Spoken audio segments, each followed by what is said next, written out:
Hello friends, welcome to my YouTube channel. I am CA Nitin Ambawat. Today I will explain you on the Indian Trust Act 1882.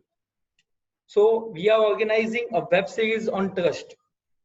The topics covered are introduction of trust, types of trust, taxation of trust, compliances of trust, and recent amendment under the Trust Act under income tax. So today we will discuss on the two topics, introduction of trust and types of trust.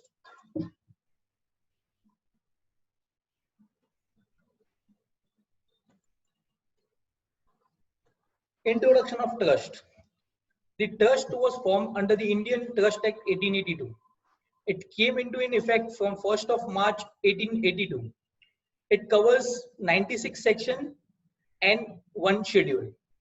It extends to whole of India except the state of Jammu and Kashmir and the Andaman and Nicobar Island, but the central government may from time to time by notification in official gazette extend it the Andaman and Nicobar Island or any part thereof. So the Indian Trust Act, all sections are applicable all over the India, but except certain conditions are there to whom this act is not applicable. Nothing herein contained in this act affects the rules of Mohammedan law as to Waqaf or the mutual relations of the members of an undivided family as determined by any customary or personal law, or it does not apply to public or private religious or charitable endowments, or to trust to distribute prize taken in war among the captors. And nothing in this second chapter of this act applies to the trust created before the said day, that is before 1st of March 1882. Section 3. What is the meaning of trust? So I will explain you what is trust. Trust is an obligation annexed to the ownership of property arising out of a confidence reposed in and accepted by the owner, or declared and accepted by him for the benefit of another or another and the owner, that is actual owner. So I will explain you in the second slide with the help of the example. So there is a Mr. Wright who has his son, and his son also has his son. So Mr. Wright's age is around 70 years, but Mr. Wright's son has died. So Mr. Wright want to transfer or want to provide the benefit of the property. He is very rich, so he want to transfer the benefit of the property to his son's son. But the age of the son's son is very minor, so he is not able to transfer now. So what he will do? He will form a trust, and he will find out to whom he can trust. That is called a trustee. So he will transfer the property to the trustee, and with a condition that this all benefits or this all things need to be transferred to that minor. So accordingly, this is the definition. So I will explain you. So what are the key terms under the trust? Author of the trust is a person who repossesses or declares the confidence. Trustee is a person who accepts the confidence. Beneficiary, that is a minor, is a person for whose benefit the confidence is accepted. The beneficial interest is the interest of the beneficiary. The trust subject matter, the trust is formed for the subject matter called trust property or trust money. Either that would be immovable property or movable property. Moving forward, Section 4 of the Indian Trust Act, the purpose or the object of the trust. The trust may be created and only for the lawful purpose. As per the Section 4 of the Indian Trust Act, the trust can be created only for the lawful purpose. So what is lawful? So there is certain condition which is not classified under the lawful. So something which is forbidden by law, the trust is lawful unless is of such nature that is, if permitted, it would defeat the provision of any law, or trust is formed for the fraudulent purpose, or trust is involved or implies injury to a person or property of another.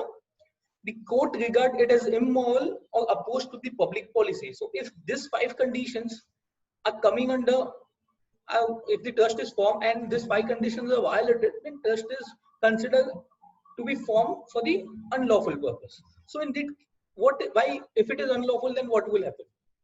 Every trust for which the purpose is unlawful, then trust is void. So there is one thing, and where the trust is created for two purposes, of which one is lawful and another is lawful, and both the purposes can be separated, then that separate purpose can be void and other purpose can be valid. But if can't be separated, then whole trust is void. Section 5, trust property. Why the trust is formed? So trust is formed for the property. Property can be immovable or movable. If it is movable, and then it is valid only there is a non-testimony instrument in writing by the author of the trust or the trustee and registered, or by the will of the author of the trust or the trustee. So it should be in writing. Movable property can be valid unless it is declared or unless the ownership of property is transferred to the trustee. Section 6, creation of trust. So trust is created for certain property. So subject to the provision of section 5, that is above section, that is trust property, the trust is created when the author, that is who want to transfer some property, that whether immovable or movable, indicate with the reasonable certainty by any word or the acts an intention on his part to create thereby a trust, the purpose for which the trust need to be formed, who would be the beneficiary, and if the beneficiary will be getting which property, that is trust property. Unless trust is declared by the will or the author of the trust is himself to be trustee, the transfer of trust property to the trust is must. Who can create trust? So this is covered under section 7 of the Indian Trust Act 1882. The trust may be created by a person competent to a contract. A minor can also be a trust.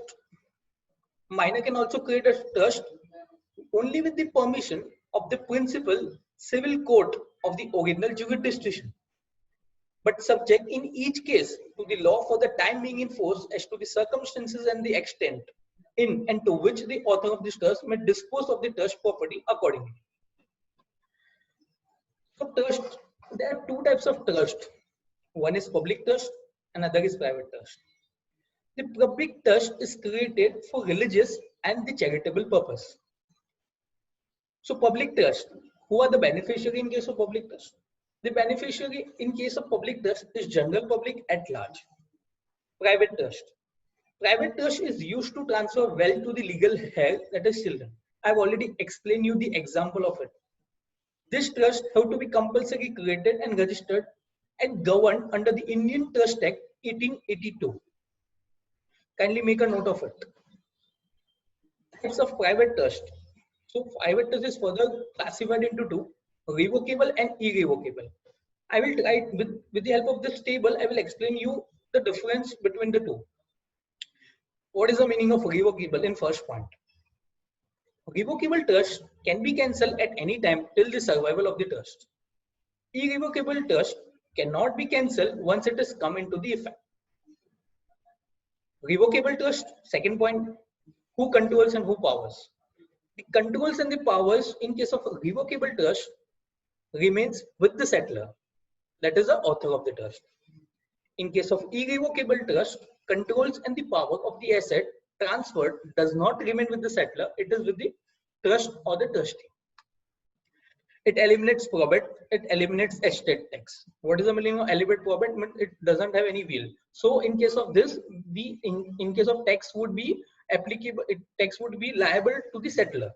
In case of irrevocable trust, the tax will not be payable by the settlor since it is transferred to the trustee or trust. So trust will have to pay the tax, so it eliminates the estate tax.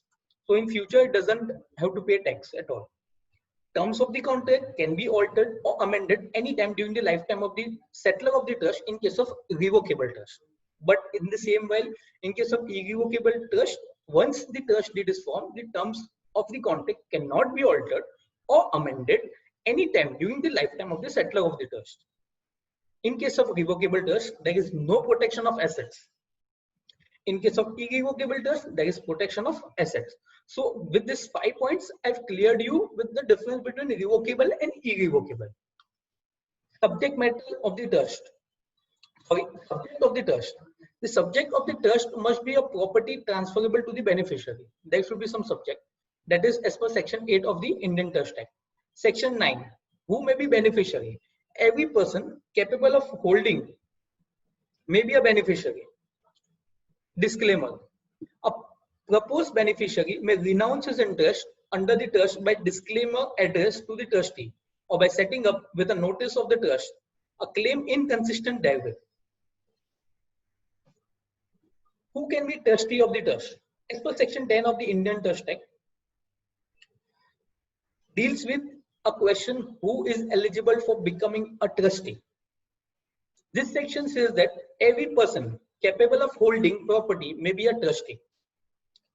A corporation, that is a private limited company, can be a trustee. Any person who is competent to contract act may be a trustee. A married woman can also be a trustee. A minor can act as a trustee but isn't capable of holding the same in case of private trust, public trust, sorry. Convict person, an illegitimate child, and insolvent. When person is designated as a trustee, then he has an option and it is up to him to accept or disclaim the trust. He must signify his acceptance by the word implied or by the consent in oral and the written form. His intention to accept should be reasonably certain under the trust law. Okay, guys, so this I've explained you the basic idea about Indian Trust Act and the types of the trust. So kindly request you to subscribe my YouTube channel so that I can give my viewers and my friends with this type of videos in my future. Thank you.